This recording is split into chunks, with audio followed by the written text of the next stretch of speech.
আপনি সিলেটের কোম্পানিগঞ্জে আসছেন, এই এলাকায় অনেক জনগণ আপনি যে আসাতে অনেক খুশি হয়েছে এবং আনন্দিত হয়েছে, যে এইটা মনে করে আপনি নিশ্চয়ই কোয়ারি সম্পর্কে অনেক কিছু বলবেন, কিংবা আপনি কোয়ারি সম্পর্কে ওনাদেরকে কিছু আশার বাণী শোনাতে পারবেন।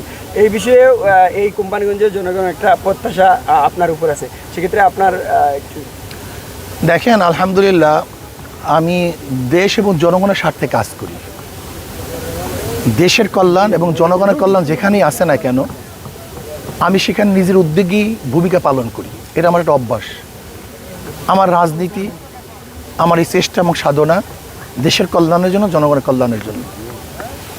আমি যখন প্রধান উপদেষ্টার সাথে সাক্ষাৎ করতে গেলাম, তখন আমার নিজের থেকেই আমি তার কাছে উপস্থাপন করছি যে আমাদের দেশের পরিবেশের দোহাই দিয়ে যে পাথর উত্তোলন করতে নিষেধ করা হচ্ছে, এর কোনো যুক্তি নেই, বরং এটা ভারতের একটা পলিটিক্স। ভারত আমাদের উপরে তাদের পচা পাথর চাপিয়ে দেয়া এবং আমাদের থেকে টাকা নেয়ার জন্য এই কৌশল করছে মাত্র। এখানে হাজার হাজার লক্ষ লক্ষ শ্রমিকরা বেকার হয়ে গেছে, আমাদের দেশের অর্থনীতি ধস নেমেছে, আমাদের দেশের অর্থনীতি হাজার হাজার কোটি কোটি টাকা বিধে চলে যাচ্ছে। কাজে আমরা চাই যেন আমাদের দেশের পাথর আমরা উত্তোলন করতে পারি। যেই পরিবেশের দোহাই দিয়ে তারা আজকে এখানে পাথর উত্তোলন করা বন্ধ করছে, আমি সেটা দেখার জন্যই আসছি। ওই যে দেখেন এই ভারত সেখানে ডিনামাইট মেরে পাহাড় ভেঙে তারপর তারা পাথর উত্তোলন করতেছে, সেখানে তাদের পরিবেশ নষ্ট হয় না। অথচ আমাদের এখান থেকে, এই পানির থেকে আমরা পাথর উত্তোলন করলে সেখানে পরিবেশ নষ্ট হবে কেন? এই প্রশ্নের জবাব তাদের কাছে নেই। এগুলো সম্পূর্ণ মিথ্যা বানোয়াট। এটা হলো আওয়ামী একটা গোলামি সরকার ছিল, তাবেদারের সরকার ছিল, 5 গোলাম সরকার ছিল। এটা হলো আমি মনে করি আমাদের দেশের স্বাধীন প্রাইম মিনিস্টার তিনি ছিল না, সে হলো ভারতের একটা মুখ্যমন্ত্রী ছিল। সেহেতু আমি মনে করি যে এটা হলো ভারত কর্তৃক আমাদের উপরে একটা মিথ্যা অপবাদ এবং এটা চাপিয়ে দেওয়া হয়েছে। কাজে আমি চাই বর্তমান অন্তর্বর্তী সরকারকে বলবো যে কোনো মূল্যে এই সমস্ত অজুহাতকে বাদ দিয়ে মানুষদেরকে পাথর উত্তোলন করার ব্যবস্থা করে দেন, এবং আমাদের দেশের রেমিটেন্স এবং আমাদের দেশের যেহেতু মুদ্রা রাজস্ব আয় যেন বাড়তে পারে সেই ব্যবস্থা করে দেন, এবং আমাদের শ্রমিকরা যেন কাজ করতে পারে সেই ব্যবস্থা আপনাকে অবশ্যই করতে হবে। যদি না করেন তাহলে আমরা সমস্ত শ্রমিকদেরকে নিয়ে, দেশবাসীকে নিয়ে আন্দোলন করব। যে আন্দোলনের মুখে ইনশাআল্লাহ সরকার আমাদেরকে পাথর উত্তোলন করার অর্ডার দিতে বাধ্য হবে ইনশাআল্লাহ। আচ্ছা, আপনি যেহেতু উপদেষ্টা পরিষদে বিষয়টা নিয়ে আলোচনা করছেন, সেক্ষেত্রে উপদেষ্টা পরিষদ থেকে কি কোনো আশ্বাস বা এই ধরনের? তৎকালীন সময় তো হঠাৎ করে তারা কিছু বলবে না, তারা তো তখন শুনবে। আশা করি এটা ইনশাআল্লাহ অবশ্যই তারা একটা কিছু না কিছু করবে, আশা করি, বিশ্বাস করি। আচ্ছা, আমি আপনার কাছে দুইটা প্রশ্ন, ছোট দুইটা প্রশ্ন। সেটা হলো যে এই পাথরগড়িগুলো 6-7 বছর ধরে বন্ধ রাখার কারণে এখন যদি এই সব পাথরগড়িগুলো যদি উন্মুক্ত করা যায়, তাহলে একটা আন্তঃমন্ত্রণালয়ে একটা মিটিং করতে হবে, সচিব পর্যায়ে বা মন্ত্রী পর্যায়ের একটা আন্তঃমন্ত্রণালয়ে একটা মিটিং লাগবে। এই মিটিংকে যথাযথ প্রক্রিয়া অনুসরণ করে তার পাথরগড়ি উন্মুক্ত করতে হবে।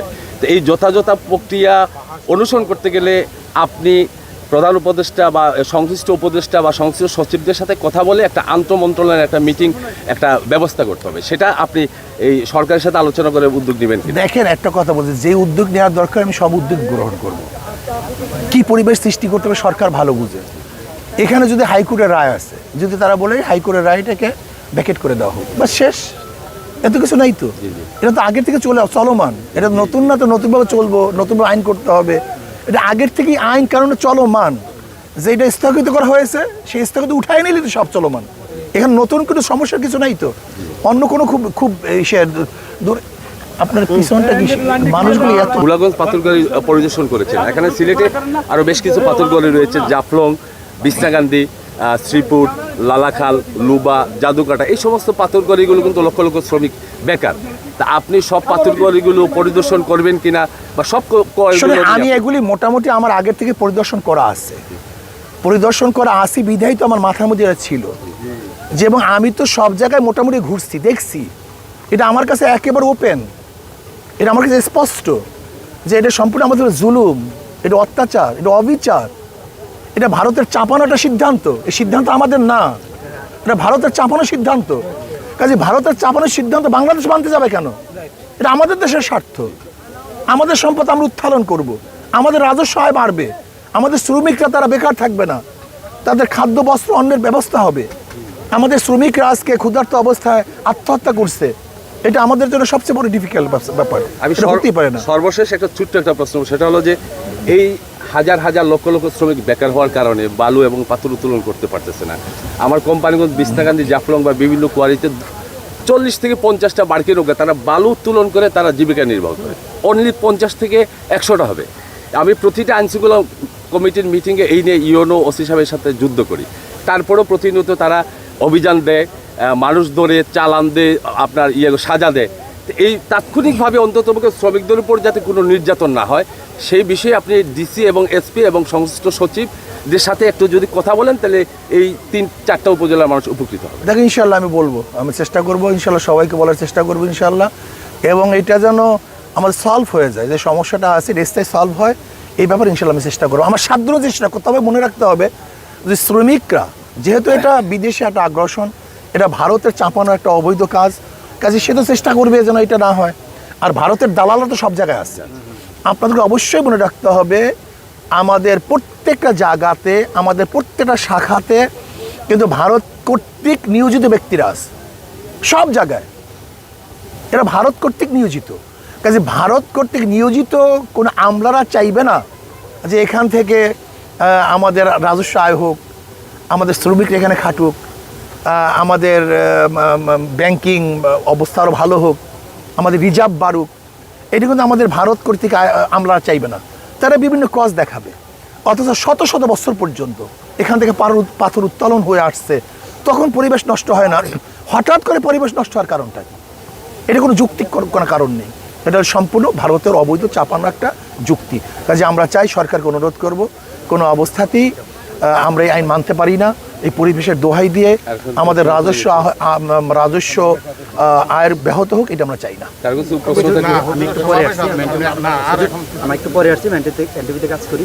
আমি যেটা জানতে চাচ্ছি যে এই যে পাথরের যে বিষয়টা খনিজ মন্ত্রণালয় এবং পরিবেশ মন্ত্রণালয়ের আওতাধীন, আপনার কি খনিজ মন্ত্রণালয় কিংবা পরিবেশ মন্ত্রণালয়ের সাথে এ বিষয়ে কি কথা হয়েছে কিনা বা কথা বলবেন? বা দেখেন, সব মন্ত্রণালয়ের তো হেড হলো প্রধান উপদেষ্টা, এবং সেখানে আমরা এই ব্যাপারটাকে উপস্থাপন করছি, যৌক্তিকভাবে উপস্থাপন করছি এবং বিলিভ দেওয়ার চেষ্টা করছি, যেটা অযৌক্তিক, এটা ভারত থেকে চাপানো, এটা পরিবেশের দোহাই দিয়ে আমাদেরকে ধ্বংস করার, আমাদের অর্থনৈতিক ধ্বংস করার একটা চক্রান্ত মাত্র। এটা আমি বলছি তো তাদের কাছে, এবং ইনশাআল্লাহ আমি পরিবেশ উপদেষ্টার কাছে বলবো এবং খনিজের কাছে বলার চেষ্টা করব। আমার থেকে আমি যত সম্ভব চেষ্টা করব। বাকি যারা এখানে আসেন, শ্রমিকরা আছেন, সংশ্লিষ্টরা আছেন, দেশের যারা ভালোবাসেন, দেশকে যারা পছন্দ করেন, দেশের উন্নয়ন হোক যারা চান, তারা সম্মিলিতভাবেই কাজটা করতে হবে। আরেকটি প্রশ্ন হচ্ছে যে রেজওয়ানা ইসলাম, যিনি পরিবেশ উপদেষ্টা, উনি একটু সময় আসলে পাথরকুয়ারির বিরুদ্ধে ছিল এবং বেলার পক্ষ থেকে বিভিন্ন জায়গায় মামলা দিয়েছিল।